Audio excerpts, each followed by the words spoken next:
Hey everyone, welcome back to the channel. Today, we're diving into one of the most fascinating chapters of ancient history, the rise of the Achaemenid Empire.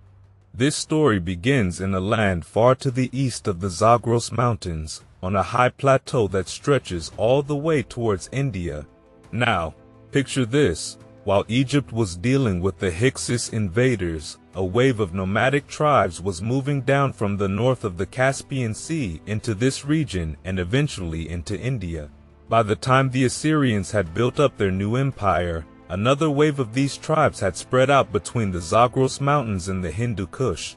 These tribes, known as the Iranian peoples, were a mix of settlers and semi-nomads, each with their own unique way of life. Let's talk about these nomadic tribes for a second. Without any formal police or law courts, they lived by a strict code of honor, which was central to their way of life. Their religious beliefs were also quite different from those of the farming peoples. While the Egyptians and Mesopotamians turned nature gods into city guardians, the Iranians began to distill their beliefs into a few universal principles. Enter Zoroaster, who lived around 1000 BCE. Zoroaster introduced the idea of a single god, Ahura Mazda, the creator who brought light, order, and truth to the world. Even if they weren't practicing Zoroastrians, the Iranian people grew up in a culture that deeply valued ethical ideas like telling the truth. Now, in some areas, one tribe would manage to bring a bunch of other tribes under its leadership. The Medes were one of those tribes. They built their capital at Ecbatana, which means meeting place, in the eastern Zagros Mountains. From there, they started expanding their power. In 612 BCE, King Xerxes of the Medes, alongside the Chaldeans, stormed Nineveh. Then, he pushed northwest. By 585 BCE, the Medes were battling the Lydians on the Indus River when, get this, a solar eclipse freaked both sides out so much that they decided to make peace right then and there. Soon after that, Xerxes passed away, leaving a sort of empire to his son, Astyages. One of the regions under the Medes was Persia, located southeast of Ecbatana. Persia was home to about 10 or 15 tribes, one of which was the Pasargadae. The leader of the Pasargadae always came from the Achaemenid clan, and in 559 BCE, a new leader was chosen, Cyrus II, later known as Cyrus the Great. Now, here's where it gets interesting. We're told that Cyrus was the grandson of Astyages on his mother's side, but that didn't stop him from wanting to break free from the Median rule. By 552 BCE, Cyrus had united the Persian tribes into a federation and started a series of uprisings. When the final showdown with his grandfather came in 550 BCE, the Medes switched sides and joined Cyrus, marching on Ecbatana. With that victory, Cyrus took the title Shah of Persia and built his capital on the very site of his triumph, naming it Pasargadae after his tribe. But Cyrus didn't just inherit an empire, he inherited a vast and diverse collection of people, cultures, and problems. Lydia and Chaldean Babylon had made agreements with the Medes and weren't exactly thrilled about this Persian upstart. But Cyrus was no ordinary ruler. He didn't play by the usual rules. After a battle near the Indus River that ended without a clear winner, the Lydian king Croesus returned to Sardis, expecting to resume fighting in the spring, as was customary. But Cyrus wasn't interested in waiting. He followed Croesus back to Sardis and took the city, along with its wealth and power. Now here's something that really set Cyrus apart. It's said that he spared Croesus's life, which was pretty much unheard of at the time. Cyrus developed a reputation for sparing conquered rulers, using their knowledge to help govern their lands. How much of that reputation is true? Well, that's up for debate. But one thing's for sure. Before Cyrus, no one would have even considered such an act. It would have been seen as a sign of weakness. So, after Cyrus the Great had established his reputation and secured his empire, he set his sights on one of the greatest prizes of the ancient world, Babylon. But Cyrus wasn't just a conqueror, he was a master strategist. Instead of laying siege to Babylon and risking heavy losses, he waged a clever propaganda campaign. Cyrus knew that Babylon's king, Nabonidus, wasn't exactly loved by his people, so he spread the message that Babylon's traditions and values would be safer under his rule. The people bought into it. When Cyrus approached Babylon, the gates were opened to him, and palm fronds were laid in his path, a sign of welcome, not resistance. Once inside the city, Cyrus didn't just take over, he went out of his way to honor Babylonian traditions. He performed religious ceremonies that Nabonidus had neglected and even returned sacred icons to temples across the region. These actions weren't just gestures of goodwill, they were calculated moves that allowed Cyrus to claim legitimate rule in Babylon, a rule sanctioned by the gods of the very people he had just conquered. Cyrus then laid out his vision for his empire, one based on mutual respect and cooperation. The deal was simple: the people would pay tribute, and in return, Cyrus would ensure that they could worship their own gods and live according to their customs. One of his most famous acts was allowing the exiled Jews to return home and even providing funds to help them rebuild their temple in Jerusalem. This act earned Cyrus praise in the Old Testament and, more practically, created a useful buffer state against Egypt. Cyrus's approach to ruling an empire of many nations was revolutionary. His respect for different cultures and religions made long-lasting peace possible and set a new standard for how empires could be managed. Unlike the civilizations of the river valleys, which were deeply tied to local gods, Cyrus's vision was broader. Only someone from outside those tight-knit communities could have conceived such an idea. But the story doesn't end with Cyrus. His son and successor, Cambyses II, took the empire to new heights by adding Egypt to its territories.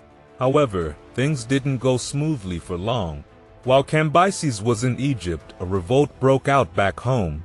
It was led by a Median priest who claimed to be Cambyses's brother, whom Cambyses had secretly murdered. Cambyses rushed back to deal with the rebellion but died on the way, leaving a power vacuum. Enter Darius I, one of Cambyses's generals and a distant relative. Darius wasn't about to let the empire crumble. He quickly took control, killed the impostor, and set about re-establishing order. With the backing of the Persian army and noble clans, Darius not only regained control of the empire but expanded it even further, reaching as far as the Indus Valley, a region that brought in more tribute than even Babylon. Darius knew that to keep this vast empire together, it needed to be efficiently organized. He divided the empire into 20 provinces or satrapies, each with a governor known as a satrap, who was often a relative of Darius. To prevent any one satrap from becoming too powerful, Darius appointed separate military commanders who reported directly to him. He also had a network of imperial spies, known as the king's ears, who kept tabs on everyone and reported back through a postal service that connected the entire empire. Taking a page from the Assyrians, Darius applied their organizational methods on a much larger scale. But where he truly innovated was in his use of tribute. Instead of treating it as protection money, Darius treated it as a tax.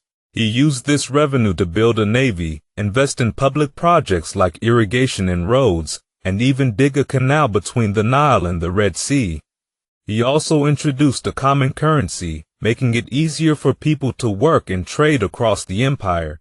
To showcase the diversity and wealth of his empire, Darius built a new capital at Persepolis.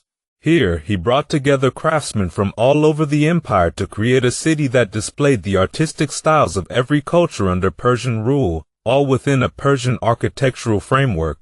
Persepolis wasn't just a capital, it was a symbol of the empire's unity and diversity, a visualization of Cyrus's original vision. But despite following in Cyrus's footsteps, Darius never openly acknowledged his predecessor.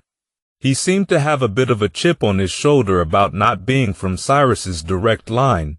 As Darius's achievements surpassed those of Cyrus, he began to adopt more grandiose titles, eventually calling himself Shohanshah, King of Kings. This title, like Persepolis, was a continuation of Cyrus's vision. Cyrus had once played the role of Babylon's king, but his concept of empire required a ruler who stood above all others, a true king of kings. And now, things started to take a turn for the worse under Darius's later rule. The empire was facing trouble, especially in the Mediterranean. In 499 BCE, there was a revolt in Ionia, which was part of the Greek world. Darius managed to crush the rebellion, but the Greeks weren't done yet. Athens had supported the rebels, and Darius wanted to teach them a lesson. So he sent his fleet to punish Athens, but to his shock, they were defeated. This defeat was a big deal. It made the mighty Persian Empire look weak. Darius knew he couldn't let that stand, so he decided to raise taxes to fund a new military campaign. But raising taxes came with its own set of problems. The tax hike caused unrest in other parts of the empire, including Egypt, which was a critical region. As Darius's reign was coming to an end, it became clear that restoring order would be a challenge for his successor. Enter Xerxes I, Darius's son. Xerxes had a lot to prove, following in the footsteps of both his father and his grandfather, Cyrus the Great. But Xerxes wasn't as tactful as they were. He carried himself with even more arrogance and was less sensitive to the cultures under his rule. When the people of Babylon revolted in 482 BCE over the increased taxes, Xerxes didn't handle it diplomatically. Instead, he stormed Babylon, destroyed their temple, and melted down the massive gold statue of Marduk, the god they held in the highest regard. With that, Babylon's greatness was crushed, and its legacy faded. Xerxes then turned his attention back to Greece. By 480 BCE, he had assembled a massive force, determined to succeed where his father had failed. But timing wasn't on his side, and he rushed into battle too soon. The result was an even greater humiliation than Darius's defeat. After this blow, Xerxes seemed to retreat into the luxury of his court, indulging in the pleasures of his harem and the opulence of the Persian palace. It was during this period that the Persian rulers started to adopt the private lives of the Mesopotamian kings. While Cyrus had only mimicked this behavior for the sake of public appearances when he entered Babylon, the later Achaemenid rulers truly embraced it. They became increasingly isolated, caught up in a web of palace intrigues and assassinations. The empire that Cyrus and Darius had painstakingly built was strong enough to withstand this slide into decadence for a while, but the cracks were starting to show. As the years went by, the empire began to fray at the edges. Satraps, the provincial governors, started carving out their own little kingdoms, growing more powerful and less loyal to the central authority. Inflation was on the rise, and the heavy taxes were making life harder for the people. The empire's multicultural army, once a source of strength, became a liability, an unwieldy mix of soldiers from different backgrounds, all with their own ways of fighting and speaking different languages. By 401 BCE, things had gotten so bad that Cyrus the Younger, the satrap of Lydia, Phrygia, and Cappadocia, decided to challenge his own brother, Artaxerxes II, for the throne. He even enlisted the help of 10,000 Greek mercenaries.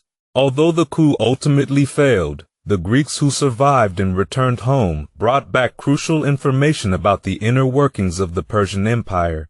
This knowledge would prove invaluable when, just a few decades later, Alexander the Great set his sights on Persia. In 334 BCE, Alexander marched into Asia, and the once mighty Persian Empire was on its last legs. But even as it crumbled, the legacy of Persia's first real empire, built by Cyrus and Darius, lived on. They had created an organizational structure and a vision of empire that would influence future empires, from the Romans to the British. When Alexander set out to build his own empire, it was Cyrus's example that he followed, aiming to create something just as grand and enduring.